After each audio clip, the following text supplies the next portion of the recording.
कीर्तिमुख की कथा केवल एक दैत्य की उत्पत्ति की नहीं, बल्कि विनम्रता, क्षमा और ईश्वर की करुणा का गहरा संदेश भी देती है। प्राचीन काल में एक शक्तिशाली असुर था, राहु, जिसे असुरराज जलंधर ने जन्म दिया। जलंधर अहंकारी था और उसने भगवान शिव के विरुद्ध युद्ध छेड़ दिया।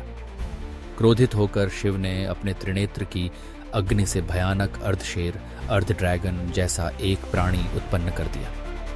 यही पेरी प्राणी था कीर्तिमुख। कीर्तिमुख का चेहरा अत्यंत विकराल, तेजधारी और भयानक था, इतना भयानक कि जिसकी दृष्टि मात्र ही दुष्टों को कंपा दे। शिव ने कीर्तिमुख से कहा कि वह रास्ते में आने वाली सारी चीजों को निगल जाए।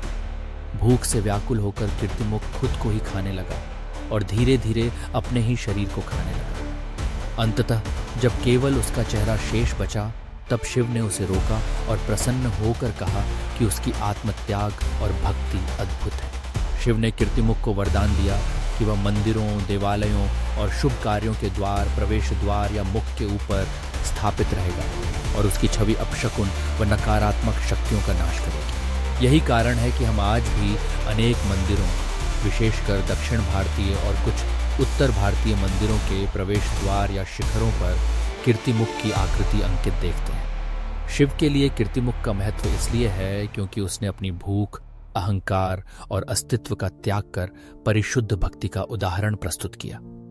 यह कथा सिखाती है कि वास्तविक समर्पण और त्याग से ईश्वर को प्रसन्न किया जा सकता है और हर जीव, इवन भयंकर प्रतीत होने वाला, ईश्वर की कृपा से पवित्र और पूज्य हो सकता है।